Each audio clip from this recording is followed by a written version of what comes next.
So, this is a new video, and just continuing on getting to know Ken.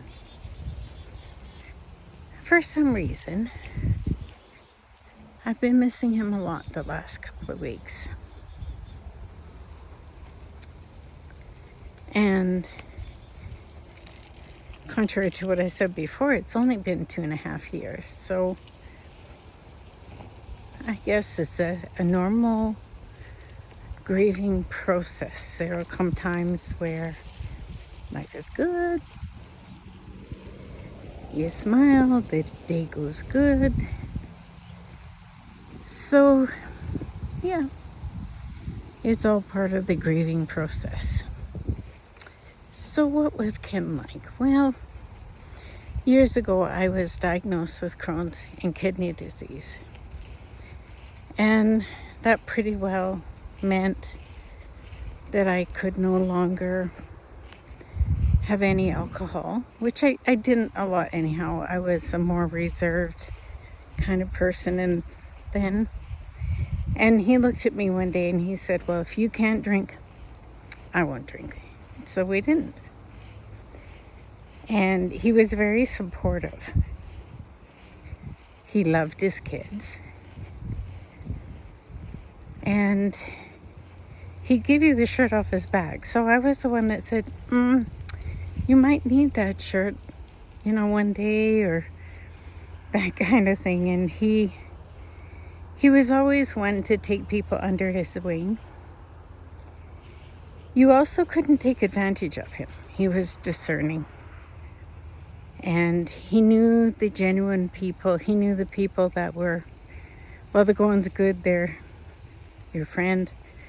When the going's rough, they have a tendency to stay away. So he knew all of that. And he liked to drive. Oh, loved driving. We go on what we would call our medical vacations, which meant I had to go to Edmonton to see my specialist. And instead of going home after, we would jump in the truck and go on a road trip. He didn't care about the destination. Didn't like staying at the destination. But he loved the road trip and he loved music. The one thing about him is if you traveled with him, you knew you were never going to hear a song all the way through. 30 seconds, maybe, if you're lucky. His favorite songs, one of his favorite songs was 1,000 Miles from Nowhere by Dwight Yoakam. And he would play that as loud as he could. And then we knew the trip was about to begin. When we holidayed, we never stayed in a town more than 1 or 2 days. Although he loved my mom. My mom and him had a very special relationship. Whenever we went to my mom's, which was about 12 hours from where we live now, he would always help her. One year we went down. We used to go down 2 or 3 times a year because I'd have to see specialists quite frequently. And so on our medical vacations, we would go down to Mom's. And on this one, she said to Ken, I need a shed. And he looked at her and he says, done. So we had a pickup. And we got all the materials, got everything ready. And we had snow at the end of May, where she lived. We built it anyhow. And my mom would watch out the window. And she would say, oh, Ken and I'd be laughing. But in truth, I was probably giving Ken trouble for doing things, for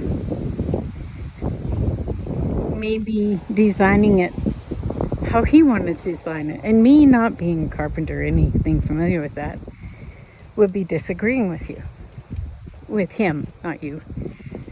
And she thought we were laughing and having a good time. Well, we kind of were. But he was bossy, I was bossy. So we were having fun bossing each other around. We would try to get down to visit my mom during planting season, which is in May. And he would dig up her garden for her. And she would tell him what she needed, and we'd head off to the city because she lived in a small town. And we'd take her car because she insisted. And we'd load it with dirt and fertilizer. And she'd say, put one more bag in. And he'd say, Mom, it's too much for your vehicle. Oh, I've done it before, she'd say. And they loved to bicker. Oh my goodness. They would sit there and have fun bickering, and I'd be caught in the middle where I didn't realize it. Now in retrospect, I should have. Is they were both enjoying it. I should have just walked away. So we went down another time, and my mom had gotten this little dog, and unfortunately the little dog got attacked by an owl, and the little dog didn't make it. So Mom got another little dog. And she said to Ken, she said, I need a fenced in area. And she says, and I want it covered. So owls and eagles, because where she lived, it was near farmland. So there was quite a bit of that. And so he proceeded to build a little fenced in area with a covering that the eagles and owls couldn't get into. And my brother came to help.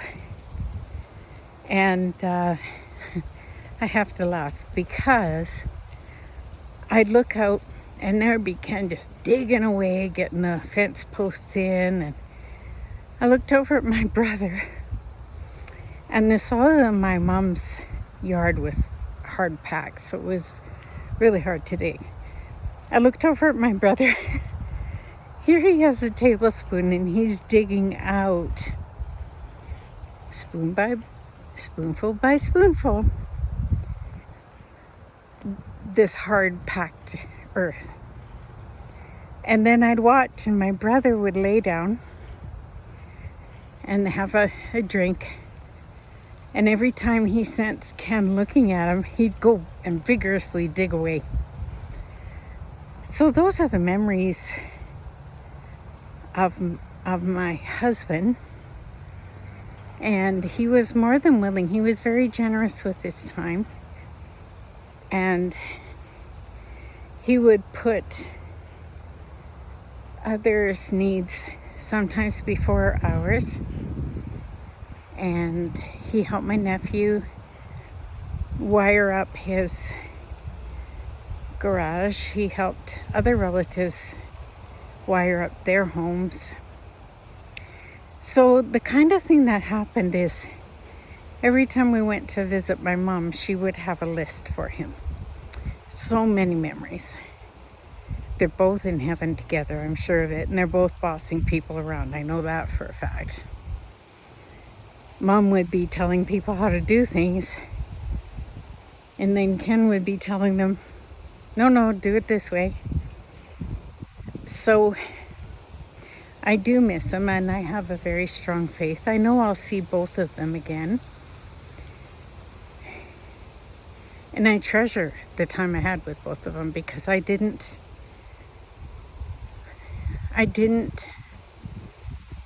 judge them. I just enjoyed being with them. So if you have a significant other, treasure them. No, there will be bad times, but there will also be good times. Wonderful times. I gotta say the good times outweighed the bad times in my marriage. Now I'm a widower and getting used to this stage in my life. It's not all fun. Not at all. It's hard. But I do have a really good support system in my son and my granddaughter. And some friends. So with that, I'm truly blessed. I have a tendency to kind of want to be on my own lately, to kind of work through all these feelings, and I know that they're quite normal for what I'm going through. Doesn't make it easier though. I know lots of people have been through this, so I'll have more videos about Ken and about being a widow. What is it like? It's not all bad. I mean, I do have my moments when I for sure wish he was here to share it with me. And oh, sorry, my little dog has decided to try and pull away, but I ain't gonna have him. So I want you to have a good day. And remember, if you're going through a hard time, don't be afraid to reach out to people. You know the people you can reach out to. The people who will just let you talk, who don't try to lessen what you're feeling at that time.